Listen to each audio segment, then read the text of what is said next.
networks, MTV, WeFM, Real FM, and wherever else you are viewing us at this time on social media, folks within the diaspora, and also the media personnel joining us this morning. This morning we are into me members of His Majesty's opposition, the opposition leader, and other members who will be discussing the current situation as it relates to something that happened very recently. In matter of fact, in the last few days, it would appear that the opposition has been having difficulties getting together with the government for a very important meeting involving our budget that is due to come very soon as it relates to a very important financial meeting. I take this opportunity to start off by introducing the leader of His Majesty's opposition, Dr. Keith Mitchell. Thank you, Shamra, and of course, good morning to all listeners throughout the length and breadth of this country, and of course, in the region, whoever is listening to us. I want to put this press conference in proper context. It's a very special press conference, and it deals with what we consider to be the attempt to marginalize the importance of the opposition members in Parliament by the present government. I recognize the greenness of the present government, including the Prime Minister, from day one. And I offered advice that we need to, in planning activities of the Parliament, as we are all equal members of the Parliament, that we should have normal contact or communication with each other. That would help the smooth running of the affairs of the Parliament. And initially I wasn't given the support, but I think the government came to terms that that advice was certainly necessary and good. So we decided that the leader of government business, Honorable Telesford, and Honorable Clarence Modest Coyne, representing the opposition, will always be in contact dealing with the question of activities of the Parliament. Makes sense for the government and makes sense for the opposition. And I pointed out to them, even when we had one member of the opposition, the leader of government business, Gregory Bowen, made sure always that he made contact and suggestion of the opposition member, who was initially a member of their own government, were in contact, and therefore decisions were made. And the leader of government business would always inform me as Prime Minister as to the agreements that they made. There were never any serious contentious issues with respect to the Parliament and so on. And remember, I was also a leader of opposition on two occasions in the past. Of course, in 1990, I was a member of the opposition in 1990, and also leader of the opposition in 2008, with the NDC government in both occasions being the government of the day. And we always settled issues of parliamentary procedures and meetings without any major problems at all. And that was always in keeping with the spirit of the parliamentary system. So I expected that this would be the case. I've been in Parliament, as the population knows, I've been there literally almost 40 years, and I have never missed a finance committee meeting of the Parliament. Because this is a critical meeting of the Parliament. Every meeting of Parliament is important, but the finance committee meeting before budget, which informs all aspects of the budget, must be seen as being critical and more important than probably any other meeting of the Parliament for the year, because it informs all aspects of it. And we would want an opportunity, and you would assume that having the experience that I've had, that the government would, in its own interest, would be better off in its presentation of its budget and, of course, the final document by letting persons with experience. We have many members of our opposition team. The three of us here have been in Parliament at least on 3 occasions. So, and then other members have been there before. So clearly it is in the government's interest and all of us and the country's interest that we do have the opportunity to share views and to communicate.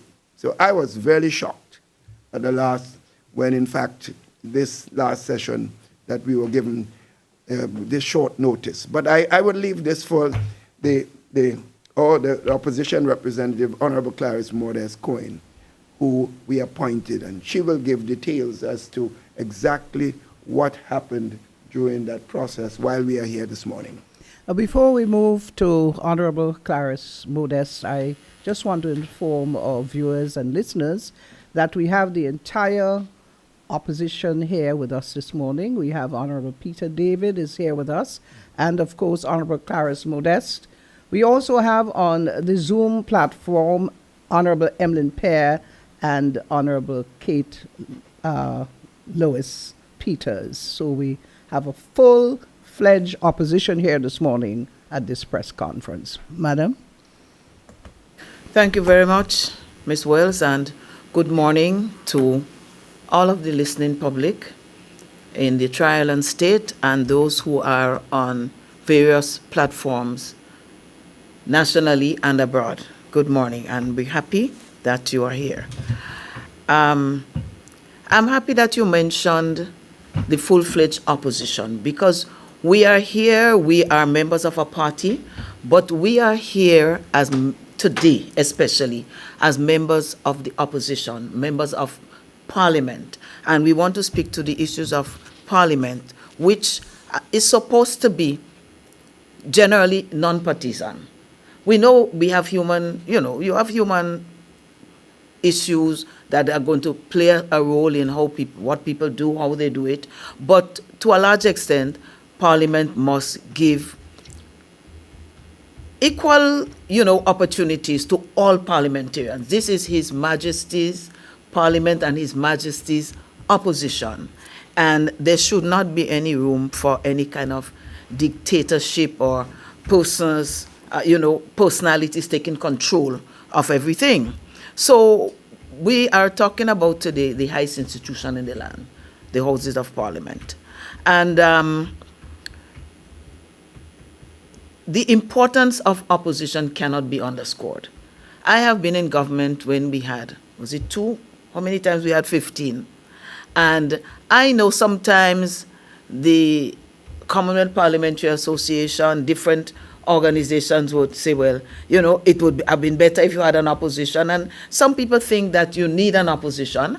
I think we did excellently, having 15, being mindful that we were the people's representative and that our duty was towards them, and so we should not take advantage of that. I think we did a pretty good job with that. Having said that, we know even some people voted for an opposition, and some people will tell you that.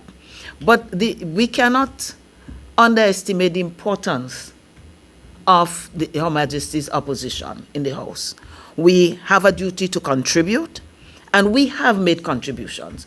Every one of us, when a good bill comes, we have said that we support the bill. And we might voice one or two little areas of disagreement, but when we support, the public knows that we support. Every one of us have a duty to make suggestions, and we have done so. Perhaps it could have been done differently, and we have even asked, sometimes depending on the weight of the bill and the importance of it and how it's going to impact the nation, we have suggested that maybe it should be done for first reading and a period left for consultation with the public that we represent and education and looking at the implications for persons in the nation before we do the other stages. Sometimes they agree, sometimes they don't. But yesterday I heard that we are always asking for change in dates. That is not true. We may have asked once or twice, but this is not the modus operandi.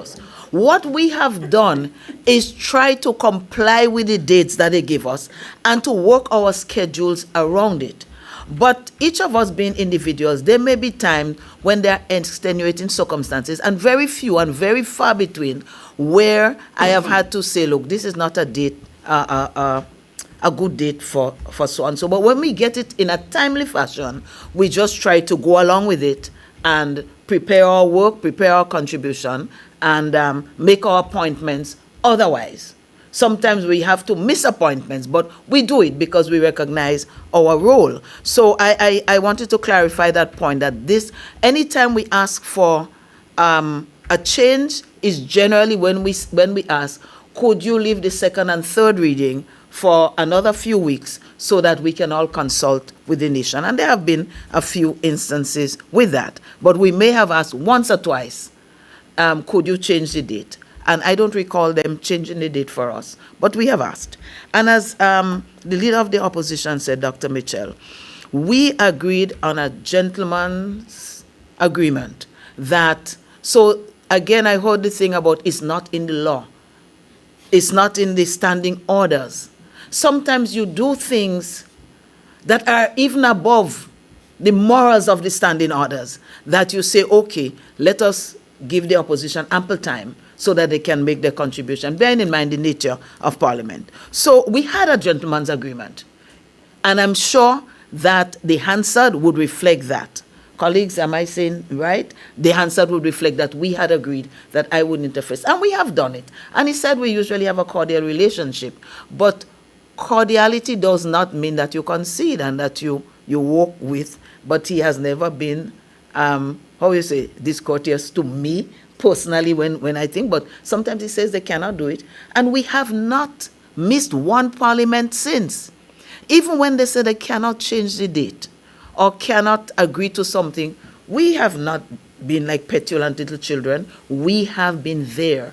We just feel at this time that it is water more than flour, that too much has happened to disrespect us as members of the opposition, to show the utmost disregard for us, and therefore we had to lend support to the persons who were not able. But more than that, we thought it was time that we went to the public to say, you put us there to serve you, but we are being hindered and hampered on every side when we tried to do that. So to show that, I want to give this sequence of events. We usually have a calendar of events, and it is updated. It is updated periodically. And when the dates are changed, because we usually have ample time, or because we feel that it is just one bill or two, we work with it. But this time, because it is perhaps the most important sitting of Parliament, where we discuss what is going to happen for the nation, what projects are going to happen, what are not going to take place, and so on, what loans, what all in every ministry, every aspect of government's work, we felt that we needed the time. So on the 30th of October, we received a calendar of events. And what stands out in my mind, it said that the Finance Committee would meet on the 17th of November, and that budget would be on the 8th of November, and the budget debate would be on the 11th and 12th of December. So we all took note of that. And we were and still are prepared to work with that. And then all of a sudden we get a notice on the 6th with two attachments. One attachment said that the next meet is the 13th of November, which is, how many days? 4 days before the scheduled date. And that, and the other one just gave the agenda, which essentially was the sitting of the Finance Committee and the discussions. We received no other document that could have allowed us to start preparing or anything. So even though my dear colleague, leader of government business, said they gave us 7 clear days notice, what it said to us is, this is the date, sit down and wait until you get your document and be prepared to present yourself. So it did not give us the opportunity or the right. It did not give us the right to exercise that duty to participate fully in the Parliament. And that is the crux of the matter. Now, I was told by the said minister and the leader of government business that it was brought forward because of travels of certain persons, including the Prime Minister. Now, we have all been ministers, and we have the the former Prime Minister here, when heads meet in any country, the heads know long before, weeks before, that date is set for the meeting, because they have to come from various countries. And they have their home business to attend to, which somebody forget that they have to take care of things at home. And they also have to prepare for whatever the meeting is. So the Prime Minister could not have gotten his notice that late, that 4 days before a meeting, that you change the schedule on us. 7 days before you change it. But if you change it, give us the documents with the 7 clear days. And since we had an agreement about change of date, I felt that if my colleague was really as cordial as he said he is, he would have just called me and say, look, we need to change a date. I thought that could be done. He's not obligated. It is not in the law, as he said. And so with a certain measure of arrogancy, he said it yesterday, we're not obligated to speak. So it means that we here, 3 of us, and the 2 virtually are inconsequential. And this contravenes and it violates what the spirit of the parliament is and why we are there as opposition. So that was our thing. If you give us 7 clear days, give us notice with the accompanying documents that we have to discuss, especially when it comes to budget. Sometimes it's 1 bill, it's 2 bills, and we manage. We've been there and we're prepared to do the work. But sometimes this time, it is the most important. So moving on, I thought about it and I discussed it with colleagues and I made some calls the following day to the minister. I didn't get any answer. I sent him a message saying, we have some concerns about the date, so could you please give me a call? I didn't get a call. I called the next day, and when I called the next day, that is when the minister said to me, he has consulted and they cannot move the date because some people have to travel. And that is when I decided to write the first letter in consultation with the other members of the opposition. So I asked that I urged, and the letter urged, that they reconsider the date to give us ample time to review the document. This one was not answered, and so the following day,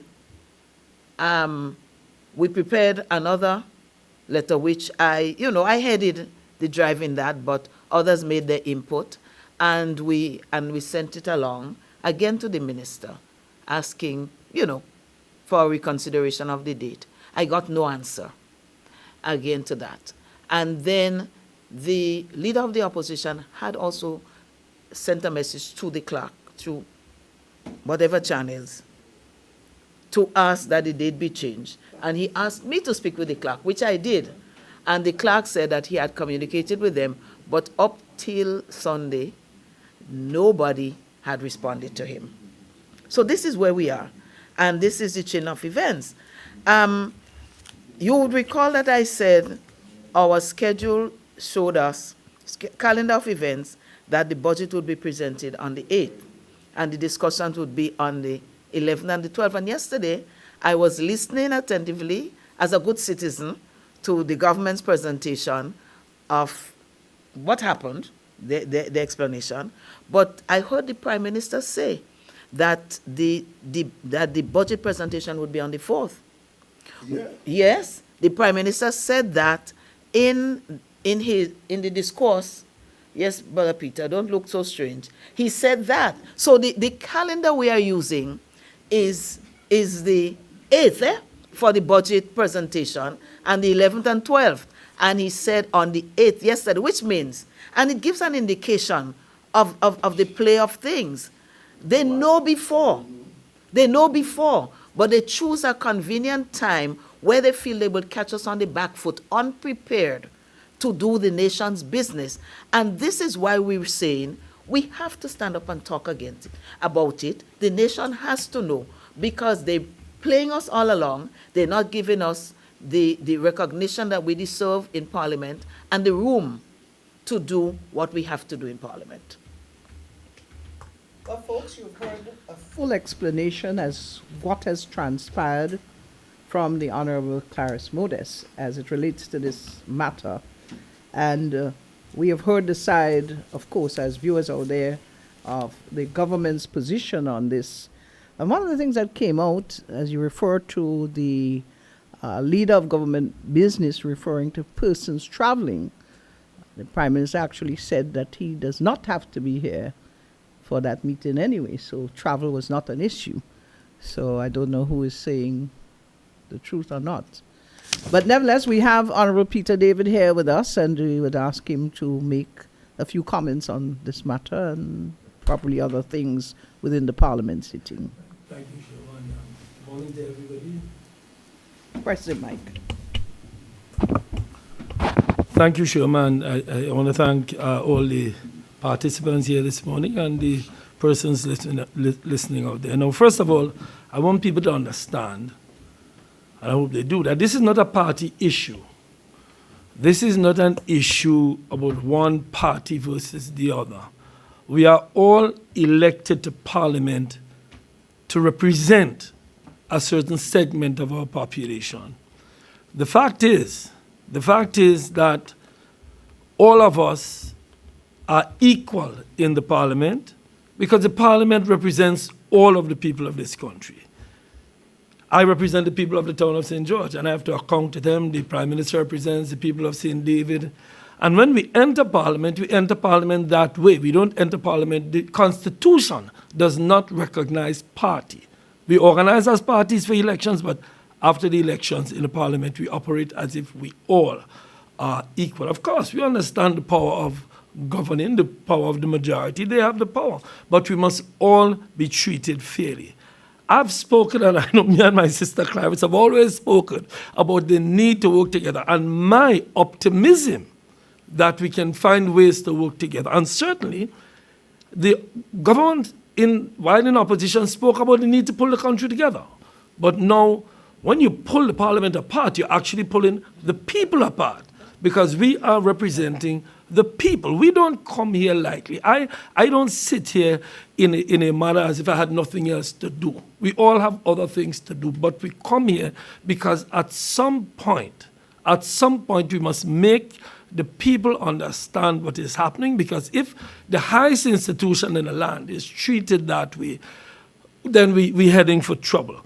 You know, as Clarice indicated, we all have responsibilities. We may not be ministers of government. We may not be having to travel to far exotic parts of the world. We may not have busy ministerial schedules, but some of us have to make a living. Some of us have things. The leader of the opposition has business to take care of. He's the leader of Her Majesty's opposition, in fact, a constitutional position, so he must be treated with some respect.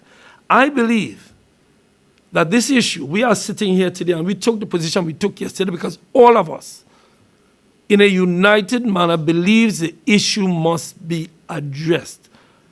We did not take that decision lightly. As the leader of the opposition indicated, Dr. Mitchell indicated, the Finance Committee is an important committee, but, you know, that is why we have to take the action to show how we are being treated in preparation for the most important sitting. I know yesterday they spoke about the importance of budget. Well, if it is that important, let us sit and talk about a way in which we can all sit together. The fact is that we are given late notice. The fact is, and we have it documented, they change the dates. Let us just sit and talk. And what bothered me was the unresponsiveness to the requests that were made last week, Tuesday, Wednesday, Thursday. Unresponsive. Nothing to say, okay, let's sit down, let's try to find a date. Can we move this? Can we move that? If at the end of it, we saw they tried and they made an effort, then we can say, okay, let us try to reschedule. But it was a sort of arrogance. We said this and that is it. I am hopeful that my sister misspoke earlier when she said the debate date was changed. I really hope you misheard. The budget date, sorry. I really hope she misheard, because we are preparing for budget debate. And we have a lot of work to do to prepare for budget debate. The role of the opposition is not just to give trouble. People have that perception. We have to point out on behalf of the people who we represent what the position is. There are a whole heap of people in Grenada who don't agree with a lot the government is doing. And we have to speak on that, and they have to receive it in that spirit. If we are to get anywhere as a country, we all must listen to each other, or else we're going down a steep precipice. So, David. It was said in that press conference that the opposition is trying to disrupt the process to the budget. I mean, could you expound on that statement? My dear in any sister, way? compared to some oppositions in some part of the world, we are like kittens. We tolerate a lot. We understand that power has, and winning elections has its disadvantages, so we understand what happens. But to talk about us trying to disrupt, they must be aware of the painful discussions we had about whether or not we should take this action. But the fact is, how are we to make contributions, and how are we to send the signal to them that we take our contributions seriously? I don't sit here, those who know me know I don't sit here simply because I want to give trouble. I call for unity all the time up and down this country. I sit here because I believe we must bring attention to the fact, and bring attention to the new ministers and to the new parliamentarians that don't go down that road. We all have to be consulted. For example, I received a call this morning from one of the senators, and he was informing me of something in the town of St. George. And I told him, I said, listen, my brother, that is the way we should be working. We should not be consulting with this so-called new constitutional new term they call caretakers. There's nothing as a caretaker. We are parliamentarians, first and foremost. So I want to say this, that I hope that our action leads to a positive response. I hope our action leads to them saying, listen, let's sit down and talk. That is what we're doing. Let's sit down and talk. And I just want to point out before I close, the role of the speaker. The speaker has a critical role to play in this. Now, I understand that he was appointed by the government. That we can't stop that. That is the way the Constitution functions, and I know he's indebted to them. But he's also indebted to the Constitution of this country and good governance in this country.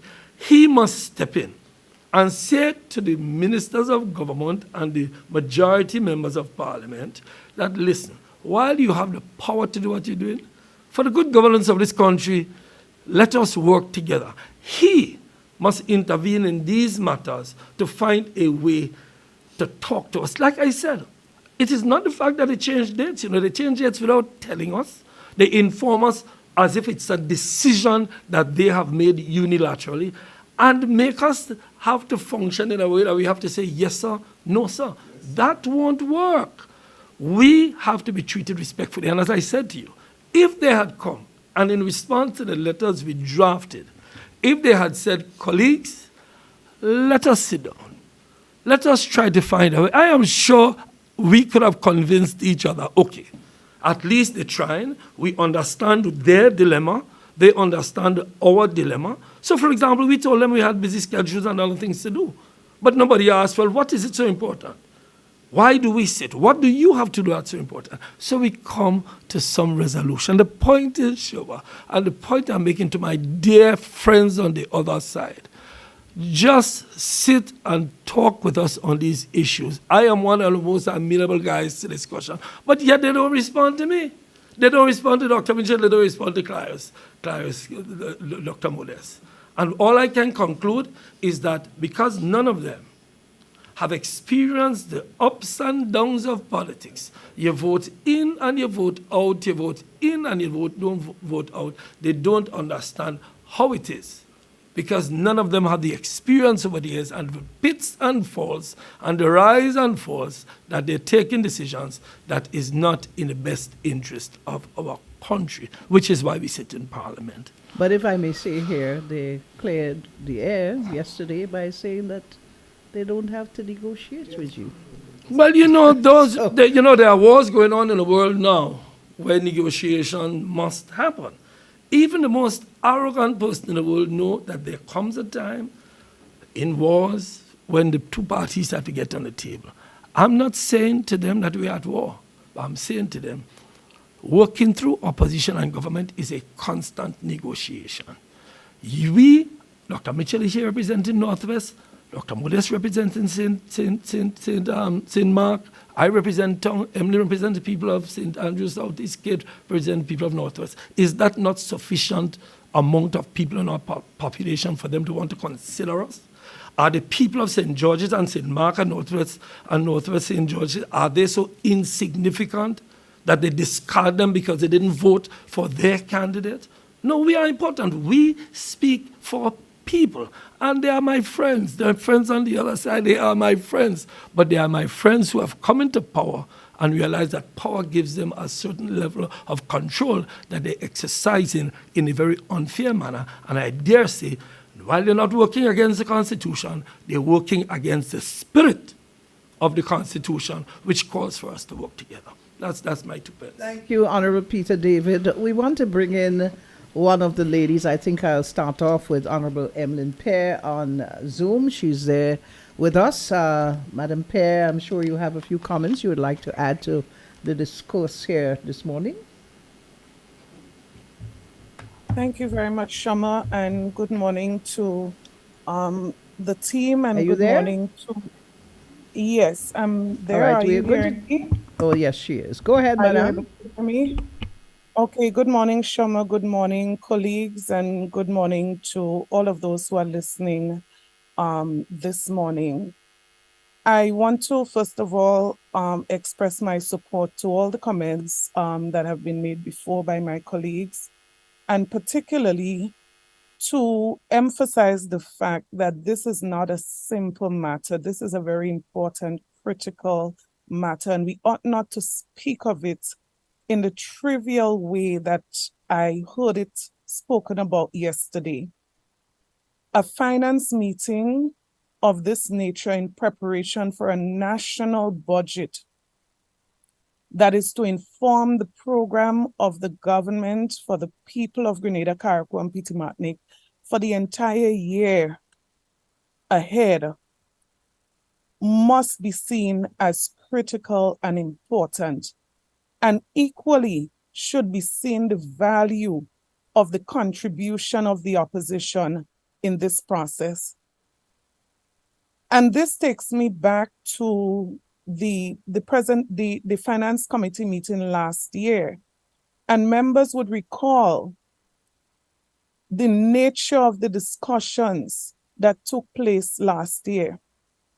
As a matter of fact, you would recall the number of times that members of the opposition willingly, humbly corrected members of the government on certain matters that they were not even sure about in that document. We have to remember that there are people with institutional knowledge. We have to remember that we have a team that is new to government, new to the parliament, and we have to remember that the issues within the budget preparation or the process of developing the budget is not just futuristic. And so institutional knowledge is important. And that is why I'm laboring on the point that I cannot forget last year's sitting of the Finance Committee is not something that's carried publicly. So unfortunately, members of the media would not be able to identify with what I'm speaking about. But I found it to be a very productive, very fruitful, very engaging, and I believe there's a lot that the members of the government would have learned in the process of last year's Finance Committee meeting. Even as it relates to projects that were started obviously under the previous administration that were to be continued this year, many of which did not continue and will have to continue in the next year. And of course, who would have been best suited among us as parliamentarians to speak to those issues? And as I said, it was very cordial, very friendly, very helpful, very supportive are words that I would use to describe what happened last year in the Finance Committee meeting. It took hours and hours and hours. And you're talking about going through every single vote, every single item, raising of questions, the responses. When they didn't know, sometimes the team from Ministry of Finance would assist, and that's their role. And sometimes even the Ministry of Finance team had to be reminded by some of us of some little nitty-gritty details, because of course they are not in every ministry. And so I'm making this point to say that this thing, to me, what I heard yesterday is a very dismissive way of trivializing the importance of our participation in this activity. But it must not be tokenism, and that is why I agree with the stand that was taken by the opposition team, whichever way I would not have been able to participate in the session because I would have done a surgical procedure, right?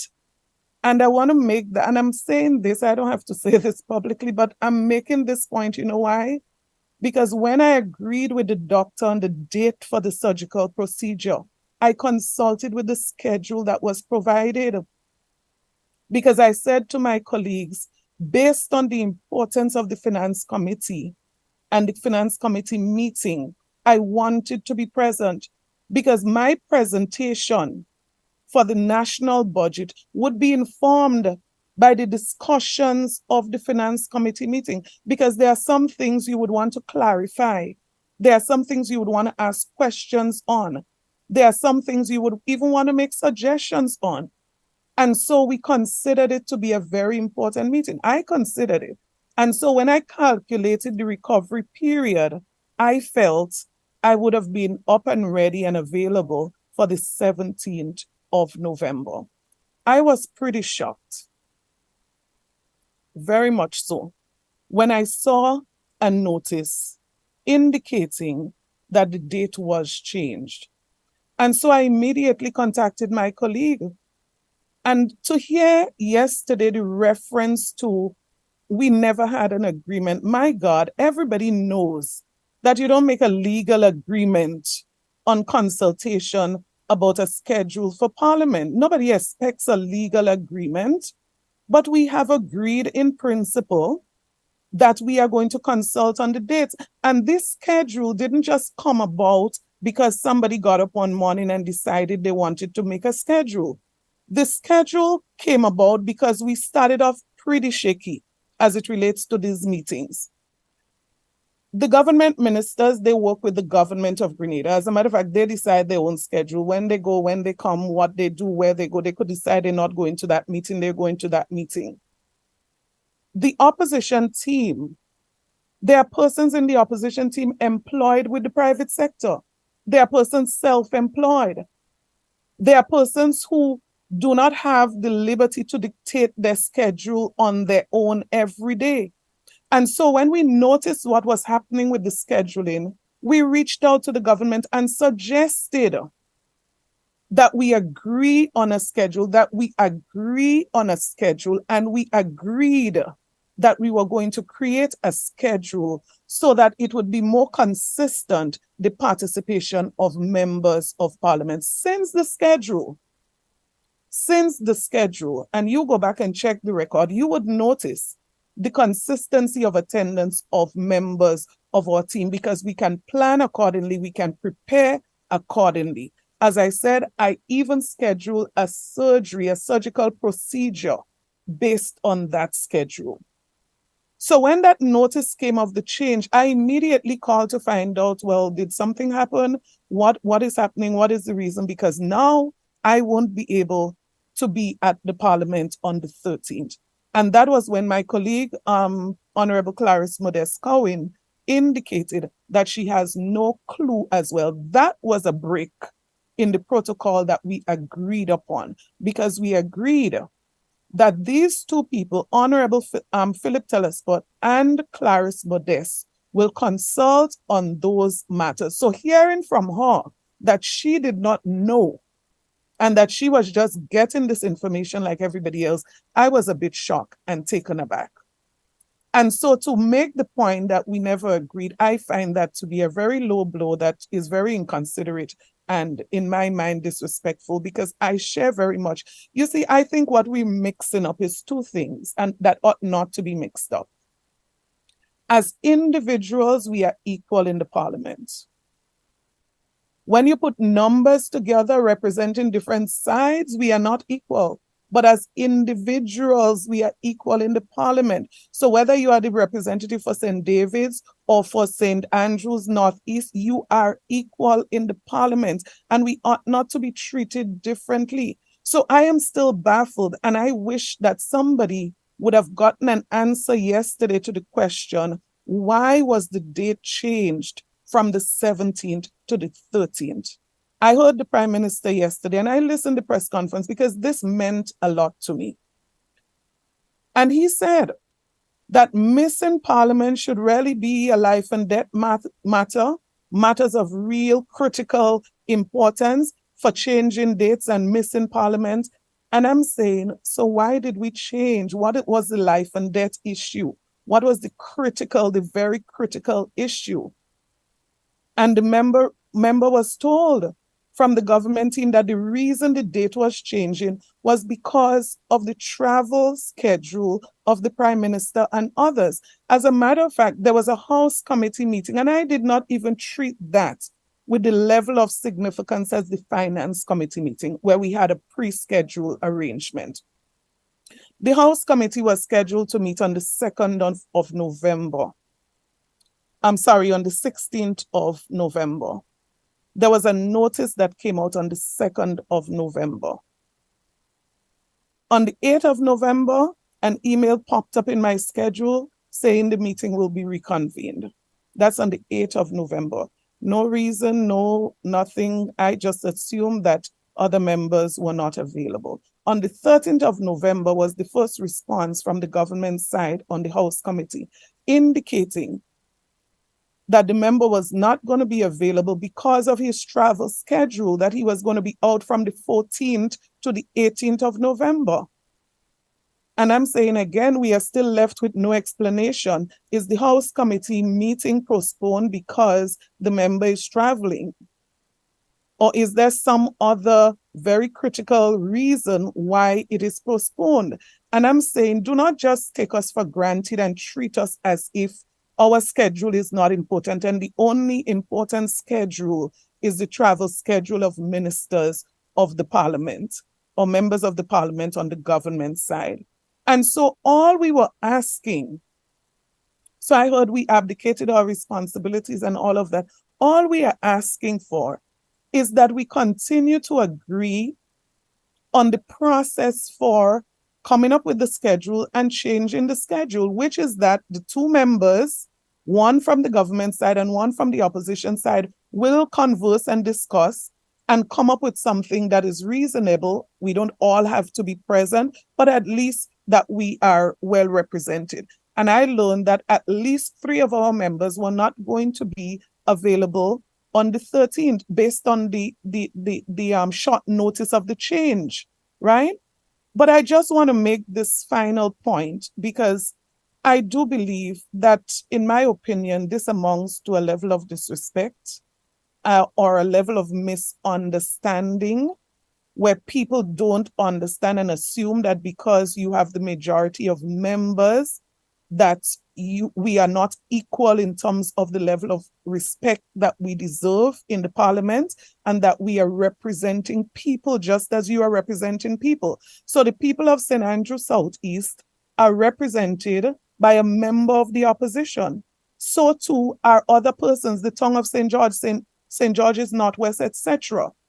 And I just want to close, because I don't want to be too lengthy on this, and to say that we see this trend in so many different areas. And I just want to make mention of one area, because you see, the issue of unity is not people sitting down in a function, clapping and holding hands. That is not unity. That is not unity. Unity goes much deeper. And when you're going to trivialize unity to somebody's presence at a function, it just tells me how much we are trivializing what unity is.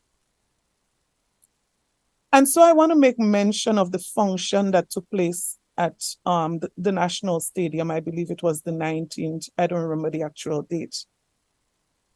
There was a flyer that was circulating weeks indicating that persons can contact their parliamentary offices for transportation for that activity.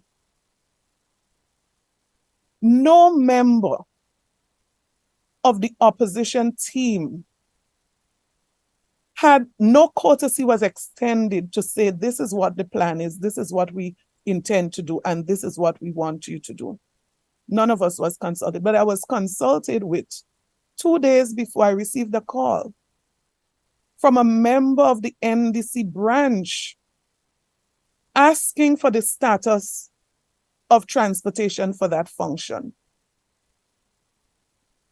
I am saying we have to look at these things through lenses that are fair, lens that tells us precisely what the reality of the situation is. And the preciseness of this is that there's going to be a debate on the national budget that we just hearing in the media yesterday. Thankfully, we listened to the press conference. We know that the budget presentation is going to be on a particular date, contrary to what we agreed upon in the schedule. I just want to encourage us.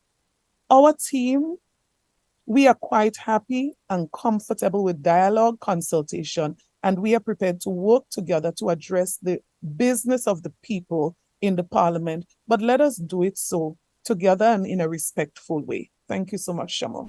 Thank you very much, Honorable Emlyn Pear. And a lot of concerns. I don't know if it is all about being new and inexperienced, or if it is about being totally disregarding the role of each member of parliament. A very good point there. Once you get into parliament, it's just like being on a board. Everybody individually is equal to each other. We have Honorable Kate Lewis, also Peters, on the Zoom platform as well. Good morning and welcome, Madam. Good morning, Shama. Good morning to my colleague members of the opposition, and good morning to members of the media as well as those who are viewing and listening to us via the various platforms. And I will not be very long this morning because I believe my other colleagues have eloquently indicated the issue at hand. And when we get to the stage where we are forced to miss an important session of Parliament, that is the Finance Committee, it indicates that the process leading up to that was flawed. And I was happy to know at the beginning of all of the parliamentary sessions, when we started the new cycle, we had an arrangement where members will discuss first before we settled on a date. It was not a contractual arrangement, but it was a mutual arrangement. And we had selected Dr. Modest to represent us as members of the opposition, and Honorable Philip Telesford representing the government. It has been working in most cases, and understanding that leading up to the Finance Committee meeting, members received the schedule as stated before, and based on that schedule, we organize our own schedule. And we understand that, yes, we are not ministers of government, but of course, we do have other important responsibilities that we must look at. We understand the value of parliamentary sitting because we are not there on our own accord, but we are there representing people. We do have constituents who we are representing, and that must be acknowledged by members of the government. The word opposition to some people seems to mean that you are not valued. And this is a concern that must be addressed as well. So we have agreed mutually on an arrangement to come up with scheduling sessions for Parliament. And when we realized that the schedule that was sent was just changed without any discussion with our lead member, it raised concerns. And of course, We did not just decide, okay, if that's how they're going about it, let us refrain, let us not go. It did not happen like that. Several attempts were made to meet so that we can agree on a date. And to hear that it was changed because members of government have to travel. The Finance Committee is a very important committee. Members, all elected members are there because we are looking at the upcoming budget debate and presentation and the allocations and so on. And we have very important contributions to make, which members of the government can admit that they have learned from us as well in the past in presenting the budget document. So to trivialize it, to make it seem that our contribution is not important because at the end of the day, with the numbers, it will be approved anyway because they have larger numbers, is not good at all. So I'm just calling on the government again. Let us go back to that mutual agreement that we had established at the start of the whole parliamentary sessions. So we can all have a valuable contribution. We can all make that valuable contribution to the parliament, the budget debate, and other sessions of parliament. That's all we are calling for. It seems that anytime we make a suggestion, they treat it as it's a sinister motive. It's nothing like that. It is because we understand that we have an important role to the people of this country as well, whether they recognize it or not. And we just want to ensure that going forward, that such situations do not reoccur. So that is why we had to take this important step to ensure that we go back to the mutual agreement of settling parliamentary dates. We do have other schedules, we do have other responsibilities, but we do value our role as members of parliament. Thank you so much. Thank you, Honorable Kate Lewis Peters. I want to go back to the leader of the opposition, Dr. Mitchell. That meeting was held yesterday. According to the meeting was held yesterday without the presence of the opposition. What does that say? It's to the government side that is a simple matter. We just did not come, no problem. They are in charge, and therefore we have to abide by their decision and so on. But let me, first of all, let me just underscore the point made by all the members of the opposition who has spoken before me doing that now. So very salient points were made. But let me just make some serious points as someone who has been there for almost 40 years. You know, I've been the lone member of parliament representing the NNP. You could say I was almost practically the lone member in 1990 to 1995.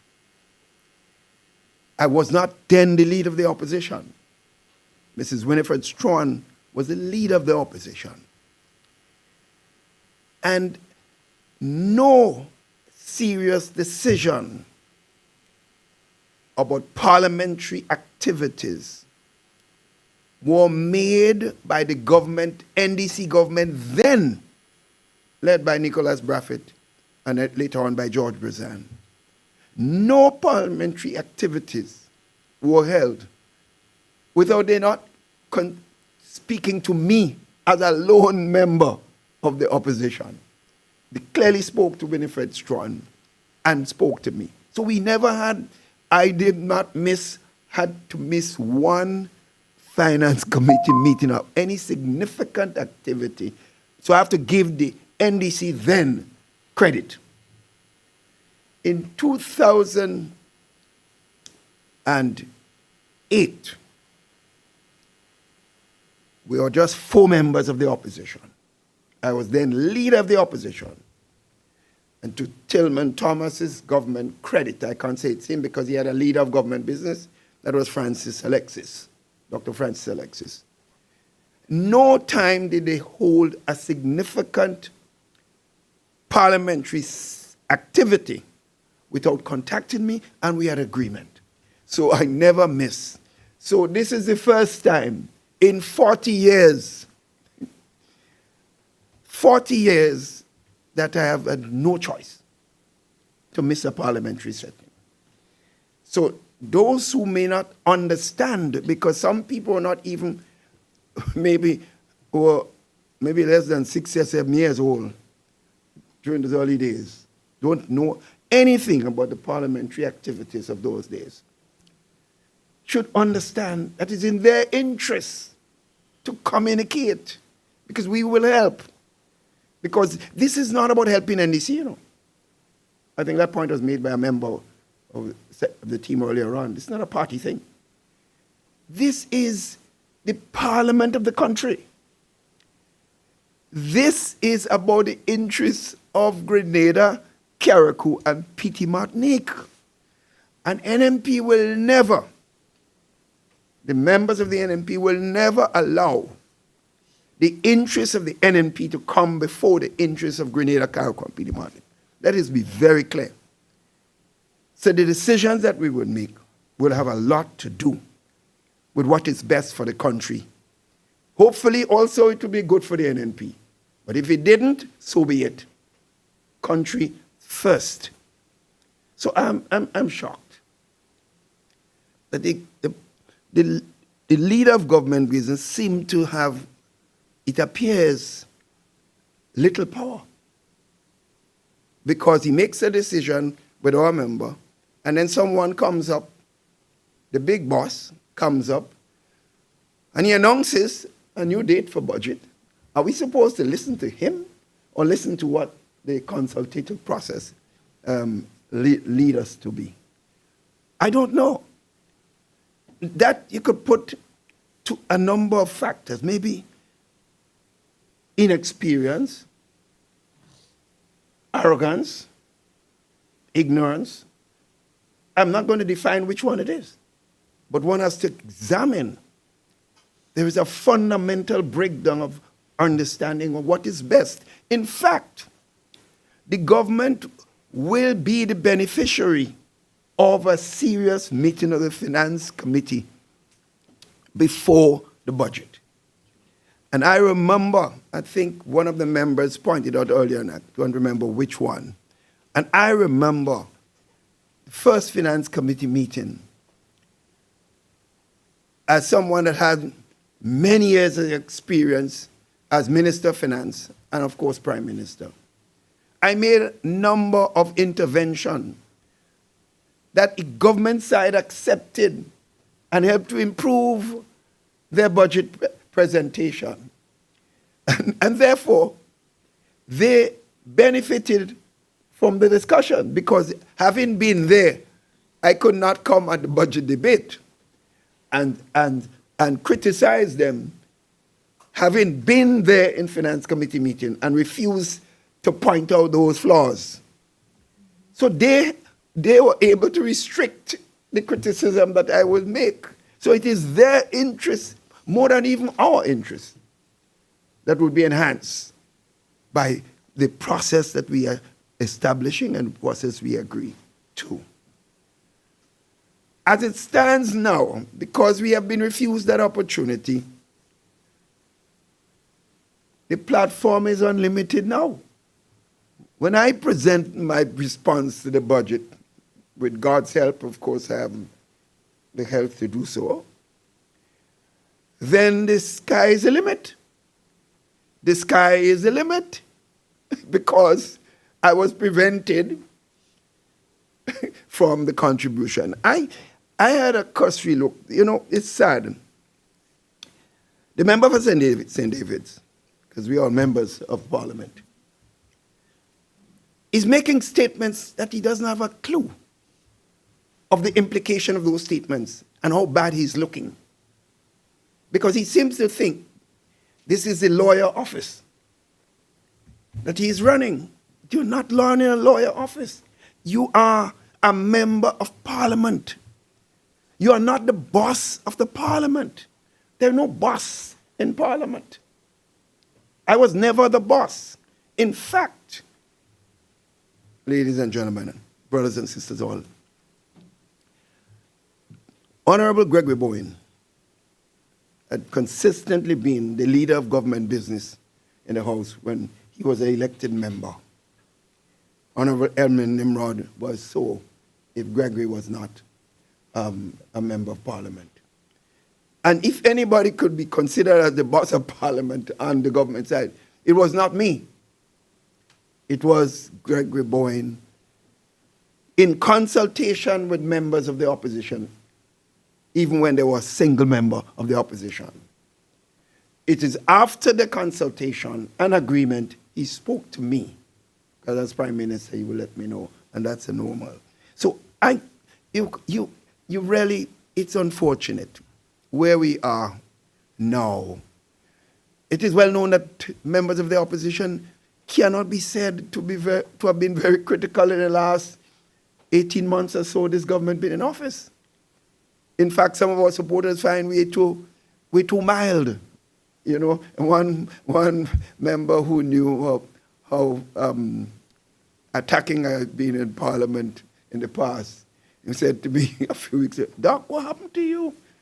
You seem to lose the spirit, man. You're not the Doc of the 90s and the 2000s when you were dealing with in opposition." I said, "Well, no, it's still the same Doc.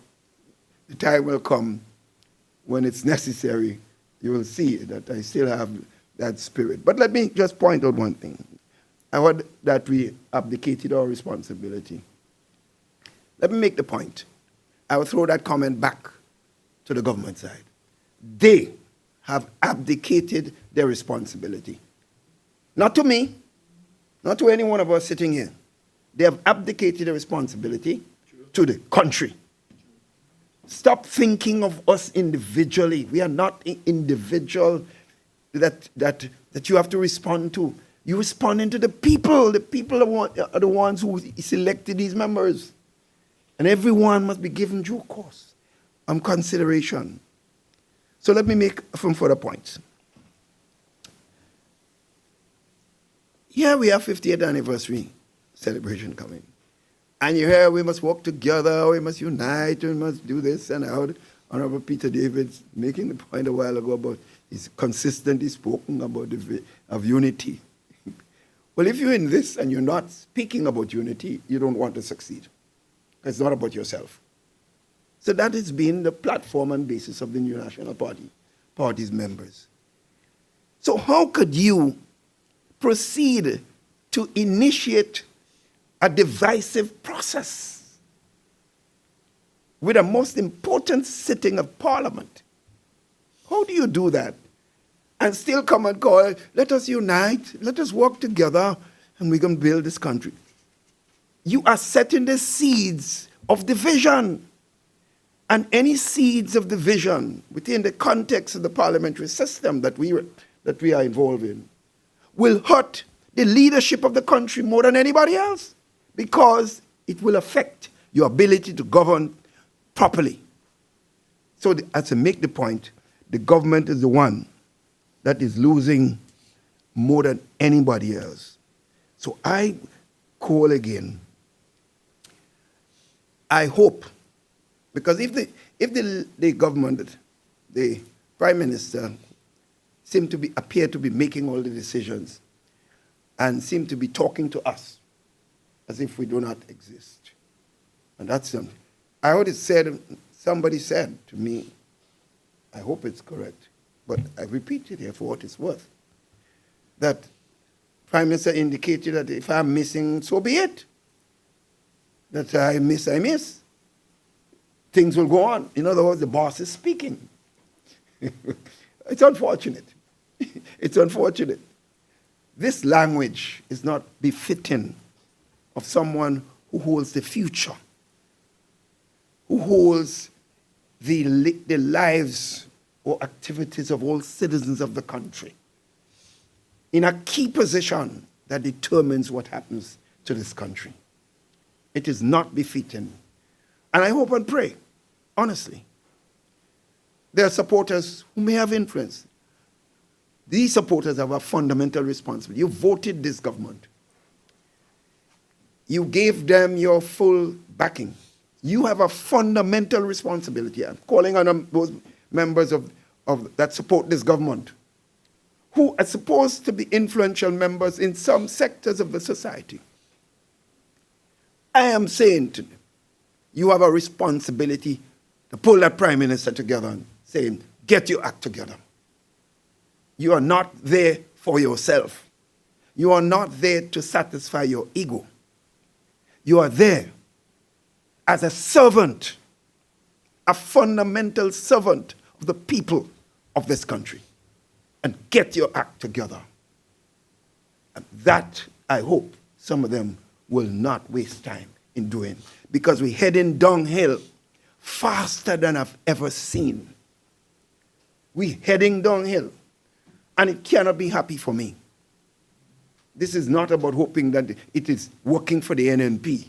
If it is not working for Grenada, Carriacou, Martinique, and it is not, then it certainly cannot be working for the new National Party, because all of us have to live in this country.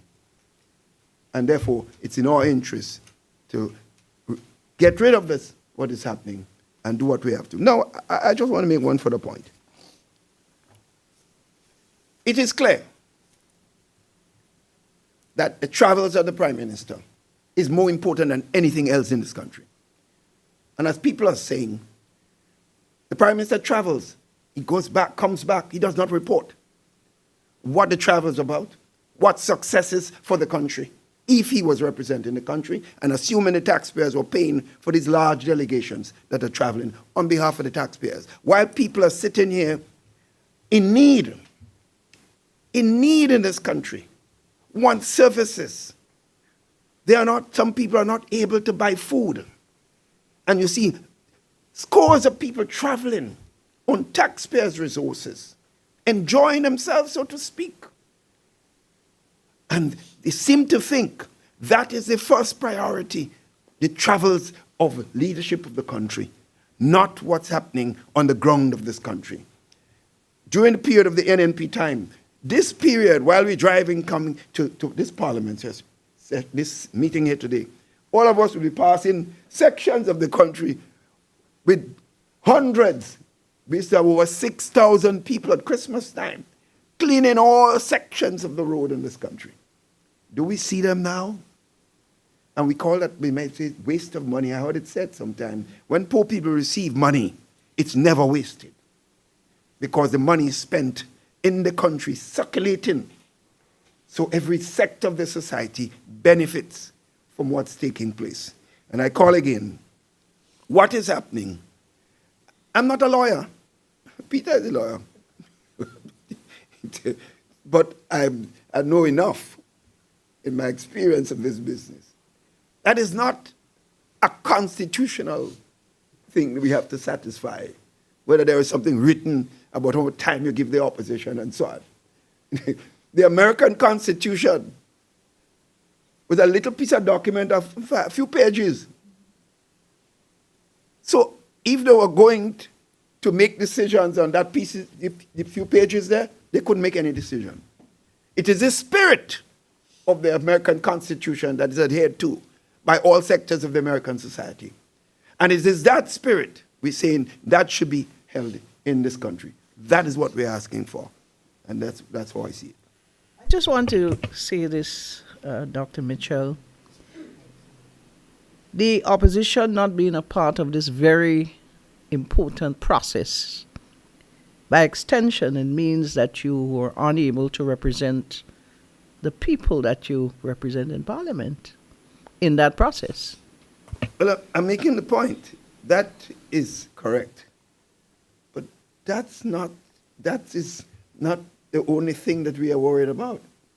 It's the fact that the government itself is not able to get the appropriate feedback from people with experiences. Like three of us sitting here, and the two of members who are on Zoom. They have experiences, practical. What guides our action in life more than anything is our experiences, What we see, the mistakes we made 20 years ago, we won't make it now, because we passed through certain things. So hearing from these members must be very important to the new members that never spent one day in Parliament. So I don't understand why this cannot get into the heads of the members of the government side, and particularly the big boss. I don't understand. Thank you, Dr. Mitchell. We do have some media folks online. I'm sure that you are more than ready to engage the panel with your questions. I just want to remind you that we are here as the opposition of His Majesty's opposition. This discussion here today is involving issues concerning Parliament, etc. So who do we have up online, if I may ask at this time? Johnson? Welcome, Johnson. Thank you very much, Shama. Johnson Richard, go ahead, please. Yeah, thank you very much. Thank you very much, Shama. Let me just say All right, to we're not the hearing members you. of the. All right, so we I'm have. not- Go ahead, Johnson. Yeah, let me say morning to the head table. Are you hearing me now? Please indicate the media house that you represent, or Yes, are you hearing me now? Yes, we are. Go right ahead. Yes, I was saying morning to the head table. My question is, and I'm representing the Grenada Informer. With the opposition not being able to attend yesterday's sitting on the Finance Committee, can you speak to the effectiveness or lack thereof of that debate that will be coming up on the new date, the 13th of the month, sorry. And also I want to speak to how effective would be the members of the opposition in delivering their presentation in the upcoming budget. Can you speak to those 2 points, please? No, I think the effectiveness of the opposition will not be affected by that decision. If anything else, they give us more leeway in making points that we could have settled at the Finance Committee meeting. So as I pointed out, Johnson, if you were able to listen to what I was saying previously, the biggest loser in what has happened without an inability to attend yesterday's session, and many of them knew why I could not be there yet on the 13th. They knew, and I have a distinct feeling that because they knew I had a commitment that I could not miss, I believe, honestly, I have to be proven wrong. That this session of Finance Committee was put on the 13th primarily because they know that I could not have been there. And I'm saying, therefore, it will not affect our presentation. The government will just be the one that will get probably more, well, I would say licks from the opposition by the fact that they refusal to allow us to have the opportunity to be part of a process that could aid a better document going to Parliament. I had a cursory look, Johnson, at the document over the weekend, and I can tell you this. I have seen some massive increases in administrative cost in several areas that I've never seen before. I would have loved to ask questions at the Finance Committee meeting. What are the details and breakdown of these resources? Are they going for further increases in salaries for members of Parliament? I'll give you an example. For the members of Parliament, His Majesty opposition members of Parliament, I saw an increase from $70-something thousand to $780,000. No, that is 10 times more. That means over 1,000% you're talking about. So I mean, I'm asking the question. I'm really asking because I had no opportunity to make an intervention. So what are these increases? It means, therefore, I could say whatever I believe it is because I have not been given an opportunity. I know some of them might be listening, so maybe they might change the numbers. I don't know. and it should not be able to change something that was decided at Finance Committee meeting. So I will see the minutes of those meetings. So no, Johnson, it won't affect the presentation of the, I don't believe it's going to affect the members. I don't know if I want to add anything else. Oh. Okay, do you have another question, Johnson? All right, so no. I would give way to my other colleagues. Okay, thank you very much, Johnson. Anyone else out there wish to pose a question at this time? We're more than happy to entertain your question. We do have someone, I'm not sure exactly. Nancy. Good morning, Nancy, and welcome. Thank you. Good morning, and good morning to everybody. I wonder if Dr. Mitchell could elaborate on how he sees the debt going. Is there something with the debt that has kept you away from, or them keeping you away from this finance committee meeting by changing the date? Because I noticed when Emmeline was explaining, there was a lot of hours of discussion.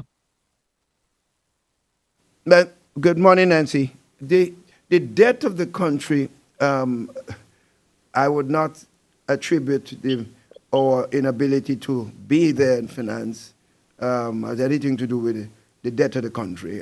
Clearly, based on the commitment the government made and the signing of the document to have $100 million US loan from Saudi Arabia, which up to now, we don't know the condition of that loan. We don't know the interest rate. We don't know the period of repayment. We don't know anything that has not come to Parliament.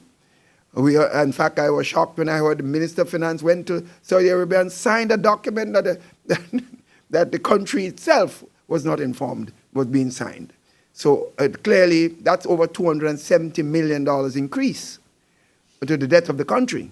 So when we are heading in the right direction as far as the debt to GDP ratio, which all countries want to make sure they keep reducing, because it gives them the space to do more capital projects and developmental activities and the creation of jobs. So I would have assumed that they would not have wanted to. And we made points to them that you did not have to take that loan because the Green Climate Fund had agreed to finance most of these projects through the new National Party's government and leadership at the time. And therefore, there were grant monies promised to do many of these projects. But we were not listened to, and I was shocked to understand that they signed on. So, Nancy, I don't believe the debt had anything to do with our missing of the parliamentary session. I certainly would have wanted to be there to ask some more specific questions about that particular debt and the size of the debt right now. I have not seen that ratio given in recent times, that the debt to GDP ratio, which was about 60% when we left office. I have not seen that, so I certainly would wait to hear from them. Okay, Nancy, any further questions from you at this time? You can entertain one more. Well, I suppose the debt, I still have the debt on my mind in the sense that the number of employees has increased. They've had all these salary increases, and they're obviously spending more money in travels, more money on the independence celebration compared to other years. So I'm just wondering, as Minister of Finance, former Minister of Finance, do you anticipate that it is going to go higher? It's clear, I pointed that out a while ago, that if you increase your borrowing by $270 million and you have a ratio, is the debt to GDP. Now, if you have not grown the GDP, those students that understand simple mathematical ratios would know. So unless you expand your GDP enormously, excuse me, unless you expand the GDP, that denominator would have to be broadened considerably to deal with the increase in numerator, which is the debt. And clearly, there is no such information. In fact, if you go around the country, you don't have to ask an economist or a mathematician or whoever, or to tell you what is happening in Grenada as far as economic activity is concerned. You move around the country and you feel it. You can see what's happening in Grenada. So we don't need no theoretician to tell us that things are happening. So anyone come and tell you things are nice in this country, things may be nice for them, but I know for the vast majority of people, they're seeing the nenen in this country at this particular time. Thank you, Nancy. Is there anyone else available for questions at this time?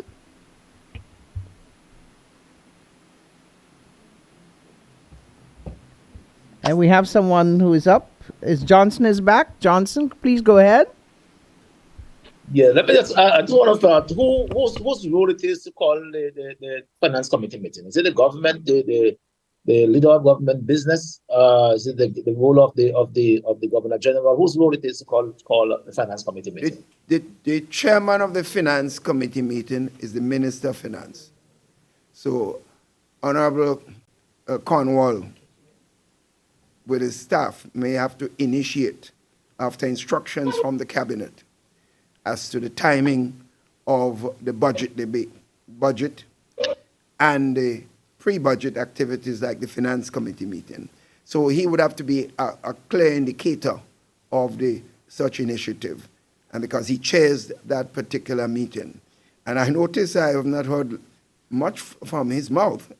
What I've heard from is the Prime Minister giving a date for budget presentation different from what was agreed to and what was given to us by the leader of government business, not by the Minister of Finance. So the Prime Minister appears to be the big boss, like Chris Gale. And of course, that date, once agreed upon, would be discussed with and in your case as opposition members, it will be Dr. Clarice Modest, who will consult with leader of government business and then pass on that message in that order. Yes, based on what she already articulated, this is the process we set up. But this is an understanding. It's not in the Constitution, as some people say. It's not a constitutional matter.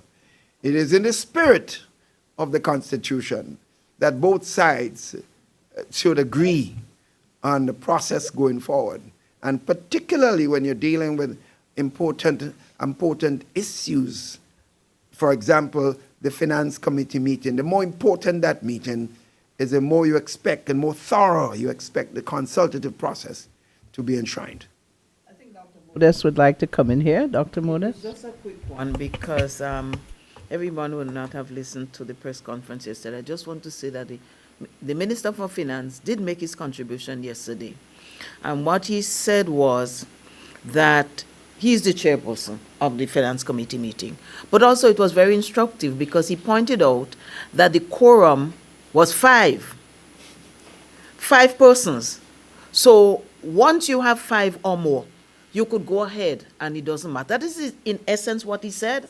And it is sad, it is lamentable, because if you have 15 persons to discuss the nation's business and to look for the best way forward and to give an opportunity for contributions and suggestions, and we have given it, we in the opposition have demonstrated that we're always willing to make meaningful suggestions. But if you say you had the quorum and you went ahead and everything is fine, that is the chairman of the committee of the finance committee meeting. And it bothered me, and it continues to bother me. Thank you, Honorable Modest. Do we have anybody else online with questions at this time? If we have another person, we'd certainly like to hear from them. Just to remind you that this is a press conference by His Majesty's opposition, and we're looking at issues concerning Parliament within recent times. Is there someone else there? Not at this moment. Okay, so Any one of the others have any questions? We would like for you to indicate that as we get ready to get some final comments from our panel here this morning. And I know that Honorable Peter David has to depart on us on his busy schedule. No, my departure time has passed. Okay. So I missed the plane. Okay, so let's take the ladies who are on Zoom, because we know that being on Zoom can be tedious at times. So, Honorable Emmeline Pear, I'm sure that you're there. Any final comments you would like to add to the discussion here this morning? My only comment, because I think so much has been said this morning, my only closing comment is to say that I do not believe we are asking too much. I do not believe we are unreasonable. All we are saying is that the Parliament of Grenada comprises, in the lower house, 15 parliamentary representatives with equal status representing constituencies. And let us, by so understanding, let us find ways to consult, to discuss, and to work together in the interest of the people that we represent. Thank you so much. Thank you very much. And we invite Honorable Kate Lewis-Peters to give her final comments here this morning.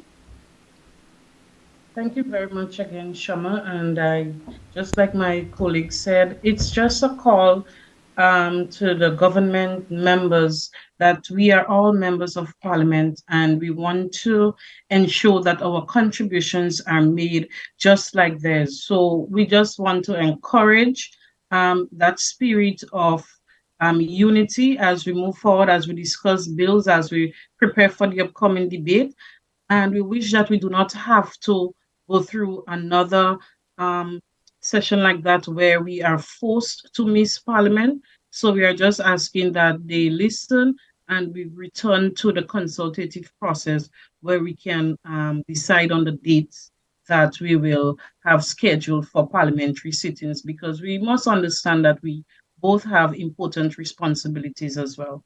Thank you very much, and thank you to the viewers and listeners this morning. Thank you, Honorable Kate Lewis-Peters and Honorable Emmeline Pear, for joining us via Zoom. And I now turn my attention to Honorable Peter David. Yes, I have little to add. I think Dr. Mitchell and all of the other participants did indicate why we are here today.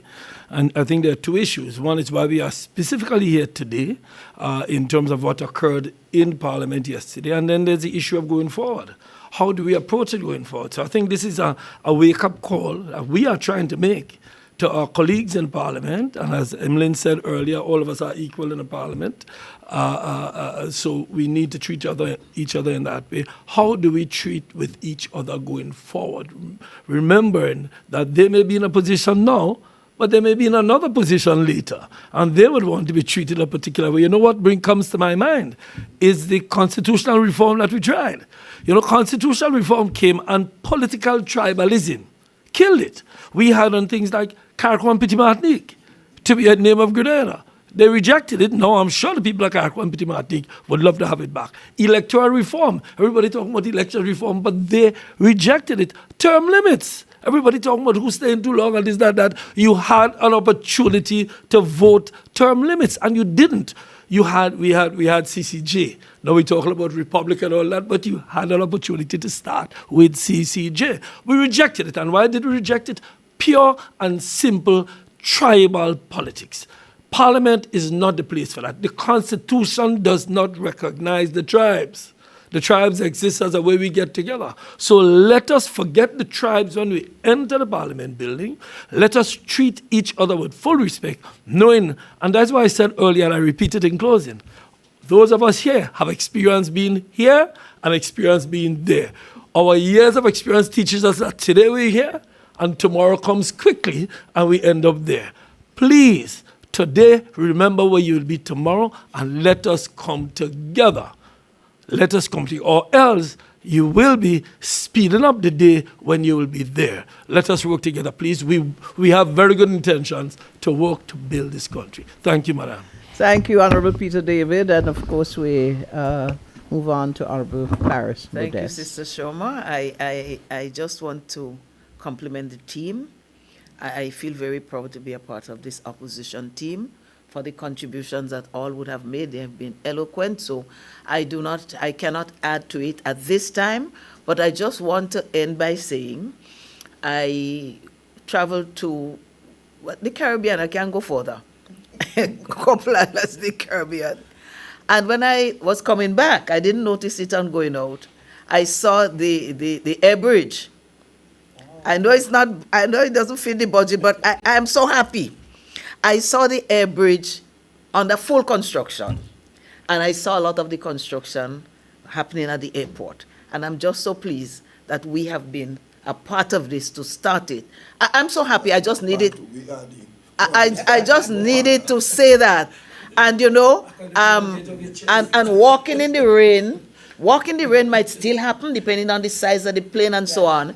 But by and large, when the bigger planes come, it will be a thing of the past. I'm happy that NNP played that we, who are now opposition, played a major role. So that is the way I want to end. Thank you very much, Madam Honorable Clarice Modest. I leave the final comments, and Doc, before I ask for your final comments, are you hopeful for that unity and understanding going forward?